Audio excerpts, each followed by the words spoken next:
Hey, this is Brian. Welcome to Philosopher's Notes TV. Today we've got another great book, as always, As a Man Thinketh by James Allen. This is actually 5 of his essays. We've actually got this essay, it's a tiny one, on the website in the members section. You can download it for free. And great book. James Allen is kind of an obscure teacher, 19th century dude. When did he live? He died in 1912. But he's deeply influenced a lot of people in the self-development movement. Awesome writer. Kind of a mixture of a Ralph Waldo Emerson and a Wallace Wattles, who wrote Science of Being Great and Science of Getting Rich, another obscure guy who's pretty cool. Super densely packed with wisdom, this book is. I say in my best Yoda voice. But just good stuff. He's all about dreaming and having this ultimate vision of our ideal lives. He's got some eloquent, beautiful quotes. I'll share with you one of them. He says this: "The greatest achievement was at first and for a time a dream.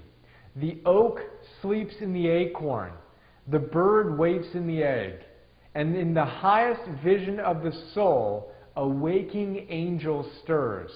Dreams are the seedlings of realities." Awesome. I actually had that on the letterhead of my last business, Zod's. This idea that dreams are seedlings of realities, right? The waking angel stirs in our dreams, right? It's just a beautiful, beautiful vision. Now, of course, dreams are only part of the process, right? We've got to combine our clear intention of what we want to see in our lives with consistent, impeccable action, a commitment to our ideals and a commitment to doing what it takes, being the type of person, moment by moment and day by day, in order to bring that seed to fruition, to its actualization. So he talks about the importance of cherishing our visions, cherishing our ideals, and if we just hold on to them and live in integrity with them, they will come to fruition. Beautiful stuff, again, super lyrical and poetic. You can check it out in the note and in the essay. You can also Google the essay, As a Man Thinketh, and I think you'll find all kinds of free versions of it as well if you're not a member yet. Mining for gold. He talks about the fact that only by much searching, I'll read this one to you as well. He says, "Only by much searching and mining are gold and diamonds obtained, and man can find every truth connected to his being if he will dig deep into the mine of his soul." Isn't that amazing? If he will dig deep into the mine of his or her soul. Extraordinary. So I love the image of Zoolander. Right? Is that what it's called? Yeah, Zoolander, where Ben Stiller's character goes in and he's a miner for a day, right? Supermodel dude, and he's all rocking it. Now, that isn't going to work. We've actually got to mine. We've got to actually seriously go in and mine our souls for the visions of our ideals, for the sense of who we are and how we're destined to give ourselves to the world. And I just love that metaphor of truly mining and being willing to put in the effort to dig into our soul and discover what our destiny is and how we can fulfill it.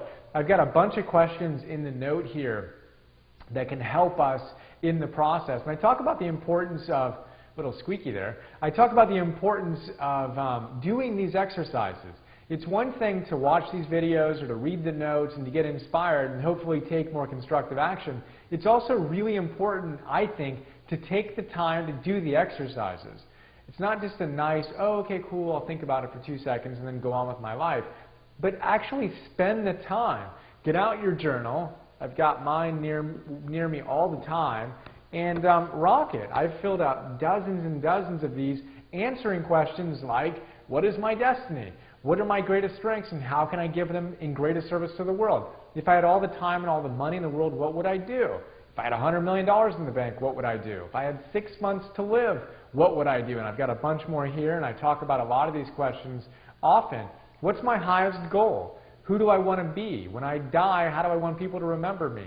These are just awesome questions. No one question is going to be the answer necessarily, but when we ask ourselves these questions, it's like the mining and the searching for the gold and the diamonds that we can do within our soul to make it more apparent what we're really here, what we're destined to do. Really cool idea. And it's just not going to happen. Again, if you go Zoolander style and you go mine for a day and then call it a job, and then wonder why you don't have clarity. Well, it's just not quite how it works. I journal every morning. I remind myself what my highest goal is, which is to connect to and express the divine within me as I have fun giving my greatest gifts and greatest service to the world. It's the first thing I write down in my journal every day now. I call that in theos, living with God within me. My second thing I write down is I want to live with joy, love, appreciation, kindness, generosity, energy, enthusiasm, courage, creativity, wisdom, all of my signature strengths that I talk about in Authentic Happiness, one of the notes here. And my top values, the being values that are really important to me. That I'm not writing down, I want to have this fast car and that thing. Those aren't the first things I write down. I write down who I want to be, how I want to show up in the world, and then I write down what I'm going to do in order to have that. The third thing I write down, by the way, is I want to have radiant mind, body, spirit health. That's really important to me. Then I write down what I'm going to do to achieve those goals.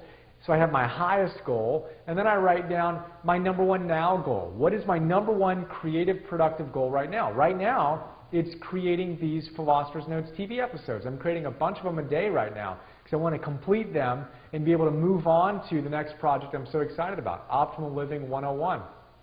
So this combination of our highest goal and our number one now goal for me has been huge. And that mining, my point being, the mining in the journal consistently is incredibly important for us to get that, I think, to get that clarity and to continue to move in integrity with our values. Really cool stuff.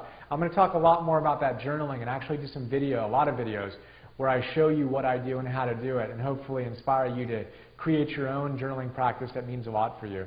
So the idea here is we need to exercise our mind, which is the next big idea I want to talk about briefly. He says, just as a physically weak person can build up strength by doing physical exercises, so can a mentally weak person that has negative thoughts all the time build up a strong mind by consistently exercising their mind. Really cool idea. If you have negative thoughts, you've got to practice in exactly the same way that you build muscle or build your heart and lungs to be stronger and breathe better so you can go out and run longer and farther and faster, etc. Same thing with our minds. So we've got to practice these ideas and strengthen our minds consistently. And as we do that, I know I've experienced incredible gains in how I see the world and how quickly I can get out of my negative states. Really cool stuff. I talk about in this section, I go into detail on it, and I'm not going to go into too much detail right now. Check out the note. But I talked about one of my experiences doing a 10-day silent Vipassana meditation retreat. You can learn more about that at dhamma.org, DHAMMA.org. 10 days, 10 hours of meditation, total silence. You can't even look at people in the eye. No journals, no books, no cell phones, no computers, just you, 10 hours of meditation, going to bed at like 8 or 9 o'clock, getting up at 4 a.m. Unbelievable experience. One of the most challenging things I've done in my life. And at the time, I wasn't meditating. Now I've meditated for almost 2 years in a row. Every day, but at that point I hadn't meditated more than 10 hours total in my life, and now I was doing it every day for 10 hours. It was extraordinary, and I talk about some of the lessons I learned in that great training in the note that I think you might dig. I'm going to move on right now to the next big idea. He says 80% of success is showing up. 80% of success is showing up. So again, we've got this great vision. Right? We can see the idea. We've got a vision board or whatever it is that we've done. But remember, 80% of success is taking that first step. It's showing up day by day by day. I mentioned to you that I have my number one now goal. Right? Well, I have a commitment every day to move forward in the direction of that now goal. One more baby step, one more baby step. I show up every day. Now, when you show up diligently, patiently, persistently, and playfully, you're bound to be successful. As you continue to move forward, amazing things happen. So 80% of success is just showing up. Super cool idea. My question for you is, what's your ideal that you can cherish? What's your vision that really inspires you? Take some time, journal that out, and then take your baby steps. Show up day by day by day. So what is it that most inspires you, and what can you do to move in that direction now? Go rock that. Hope you dug it. Look forward to sharing more with you soon. Have an awesome day. See you.